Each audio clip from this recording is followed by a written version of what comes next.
मैं 100 सुनार की और 1 लोहार की वाले अंदाज में संघ ताकीद करता हुआ दिख रहा है क्या? और ये जो मौन टूटा है संघ का, ये इसमें बीजेपी के लिए ताकीद है, लेकिन मैसेज सबके लिए है कि विचारधारा से परे जाओगे तो खता खाओगे।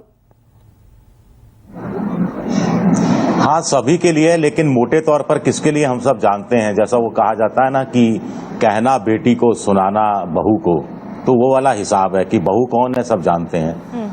तो कुल मिलाकर जब अभी बात हो रही थी, घुटन शब्द मैंने बार बार सुना इस बहस के दौरान, तो मुझे एक किस्सा याद आ गया। जब रामदास अग्रवाल राजस्थान में प्रदेश अध्यक्ष होते थे बीजेपी के, तो चुनाव का समय था। एक बार क्या हुआ कि कांग्रेस के कुछ बड़े नेता बीजेपी में शामिल हो गए। तो प्रेस कॉन्फ्रेंस हुई, हम लोगों ने सवाल पूछा क्यों आए, तो उन्होंने कहा घुटन महसूस कर रहे थे इसलिए आए।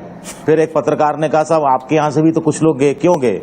तो रामदास जी कुछ बोलते, इससे पहले एक दूसरे पत्रकार ने कहा घुटन थी इसलिए चले गए। तो नेताओं को घुटन क्यों होती है? नेताओं को घुटन तब होती है जब उनकी पार्टी सत्ता से हट जाती है। चल हो जा शुरू।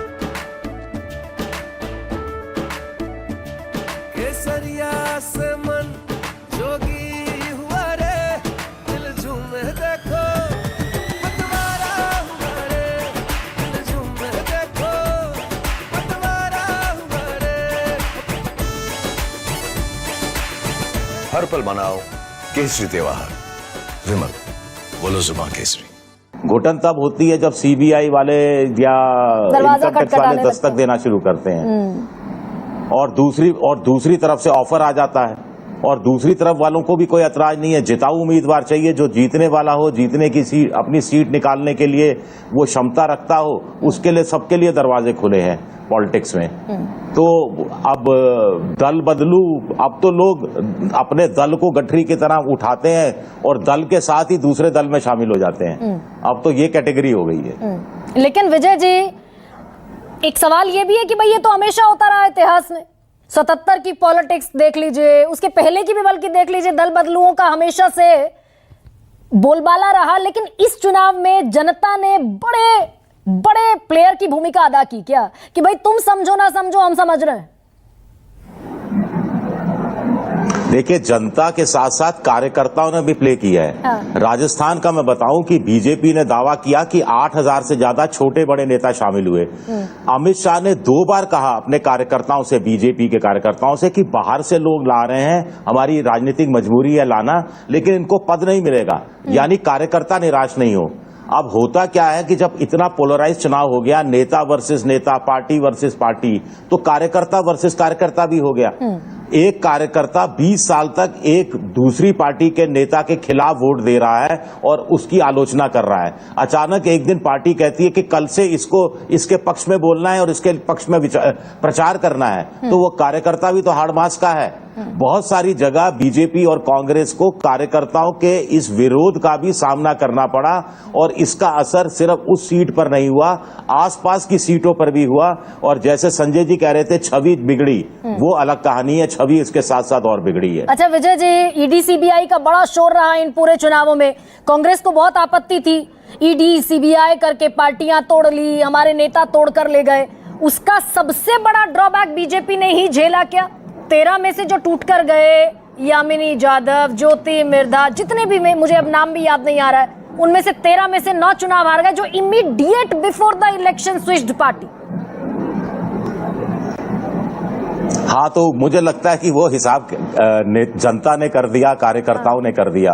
अब अशोक चौहान का देखिए, बीजेपी राज्यसभा में इसलिए ले गई कि वहां की लोकल जो लोकसभा सीट है जहां पे उनका प्रभाव है, वहां पर अशोक चौहान कम से कम लोकसभा सीट जितवाने में, नांदेड़ में बीजेपी हार गई।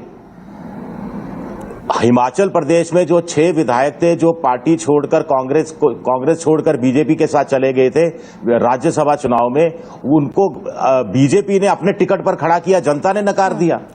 एक तरफ बीजेपी कार्यकर्ताओं ने नकार दिया कि हम इनको वोट नहीं देंगे, दूसरी तरफ जनता ने नकार दिया कि इन दल बदलुओं का वोट नहीं देंगे, ये बेवफाई की। पहले हमने इनको कांग्रेस के पक्ष में वोट दिया, अब हम बीजेपी के पक्ष में कैसे वोट दें? और यही ताकीद संघ की तरफ से आ गई कि लोकल लीडर्स पर थोप दिया अपने पैराशूट उम्मीदवार को। न चाल चरित्र चेहरे की परवाह की, न पार्टी विद द डिफरेंस की परवाह की। ये बात देखिए संघ ने पहले भी कही थी, पहले भी ऑर्गेनाइजर में एक लेख छपा था कि स्थानीय छत्रपों की उपेक्षा नहीं होनी चाहिए और एक चेहरा चुनाव नहीं जिता सकता। अब मोहन भागवत साहब ने जो कहा कि अहंकार और जो सेवक होता है वो अहंकारी नहीं होता, जो अहंकारी होता है वो सेवक नहीं होता, इस तरह की तो जो सौरभ बातें की हैं, वो भी ताकीद कर रहे हैं। सौरभ मालवीय, ये टेक अवे रहा क्या इस चुनाव का कि 303 से 240 पर आ गए, 52 में से 35 हार गए, जो दूसरी पार्टियों से आयातित थे, इंपोर्टेड थे। Important lesson. गरिमा जी, एक चुनाव परिणाम के कुछ हिस्से में कुछ कमी के कारण विचारधारा को जोड़ने की आवश्यकता नहीं है। नहीं, ये हिमाचल में भी हुआ सौरभ मालवीय, सिर्फ एक चुनाव नहीं, यही हिमाचल में हुआ। संघ ने ताकीद की कि हिमाचल के नतीजे देखने के बावजूद यह गलती की। गरिमा जी, संघ का कार्य सामाजिक कार्य है, वह सांस्कृतिक और सामाजिक कार्यकर्ता।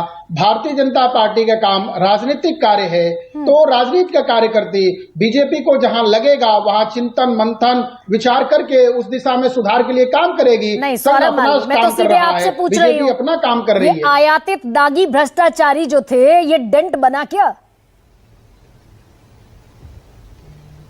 देखिए, परिणाम अनुकूल नहीं होने पर ये सारे सवाल आते हैं, ये वास्तविकता भी है, तो ये सवाल आना भी चाहिए और इसे पार्टी को बड़े लेवल पर स्वीकारना भी चाहिए। लेकिन अभी ध्यान ये सच है कि देश में सबसे बड़ी इकलौती पार्टी बीजेपी ही है। देश की सबसे बड़े कार्यकर्ताओं के लिए और दुनिया में सबसे बड़े कार्यकर्ताओं की पार्टी बीजेपी सुरेंद्र जी, बहुत छोटा सा जवाब दीजिएगा, कांग्रेस का ऐसा कोई रेजोल्यूशन है क्या कि भाई आयातित इंपोर्टेड हम नहीं थोपेंगे अपने लोकल लीडर पर, हम विचारधारा के साथ स्टैंड बाय करेंगे? दो बातें बड़ी स्पष्ट है। पहली बात तो मैंने पहले ही स्वीकार किया, हमारी कार्य समिति में ये जरूर बात होगी, इसमें कहीं कोई दो राय नहीं है। हाँ। और हम इसको लेकर के बहुत ज्यादा चिंतन और मनन भी करेंगे। दूसरी बात, मैं आपको भारतीय इंट्रोस्पेक्शन आपका भी बनता है क्या?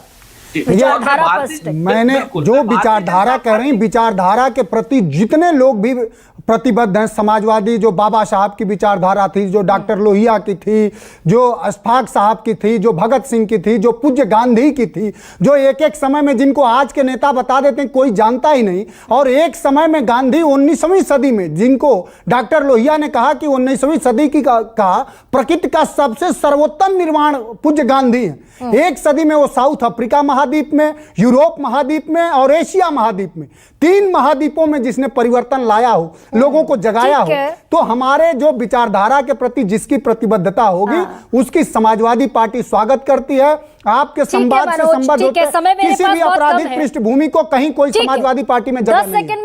10 सेकंड में विजय जी, ये विचारधारा जिंदा बचती दिखती है या आगे आगे और डाइल्यूट होगा?